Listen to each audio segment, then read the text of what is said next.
बातमी मुंबईतून आहे। कुर्ल्यामध्ये डेअरीच्या जागेसाठी काँग्रेस आंदोलन करत होते। कुर्ला डेअरीची जागा अदानीच्या घशात जाऊ देणार नाही असं खासदार वर्षा गायकवाड यांनी म्हटलंय। कुर्ला डेअरीच्या जागेवर बोटॅनिकल गार्डन व्हावं अशी मागणी या आंदोलनादरम्यान काँग्रेसकडून करण्यात आली आहे।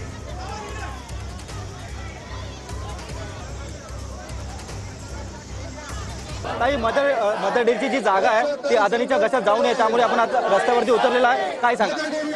बिलकुल आमचं म्हणणं हेच आहे की कुर्लाचं जागा जी आहे मदर डेअरीची ती कुर्लाकरांची आहे आणि त्यांची मागणी आहे की या ठिकाणी बॉटॅनिकल गार्डन व्हावं। कारण आज आपण प्रदूषणाचा मोठ्या प्रमाणामध्ये जो आहे तो आपण बघतोय की आज मुंबईला सगळ्यात मोठा त्रास झाला आहे। दिल्लीनंतर तर प्रदूषणामध्ये मुंबईचं नाव जास्त मोठ्या प्रमाणात आलेले आहे। दुसऱ्या नंबरला मधल्या काळात प्रदूषणामध्ये मुंबई होती। अशा वेळेला आरेची कत्तल झाली, आता या ठिकाणी पर्यावरणाचा ऱ्हास होत आहे आणि आज मोजणी करायला आली। आमचं म्हणणं आहे मोजणी करू नका, ही जागा कुर्लाकरांची आहे, ही जागा राज्य सरकारची आहे, ही जागा कुर्लाकरांना भेटली पाहिजे, तिथे बॉटॅनिकल गार्डन झालं पाहिजे। कारण धारावीकरांचं म्हणणं काय आहे, आपण धारावीतच पुनर्वसन करा, पण धारावीच्या नावावर या जमिनी काय घेण्यात चालू आहे मुफ्त मध्ये 25% रेट असं अडाणी आहे कोण की ज्यांच्यासाठी सगळ्या मुंबईकरांचा आवाज दाबण्याचं काम चालू आहे। मड मालवणीचे लोक मोर्चा काढतायत, मुलुंडची लोक मोर्चा काढतायत, कुर्ल्याची लोक मोर्चा काढतायत आणि धारावीकर पण मोर्चा काढतायत।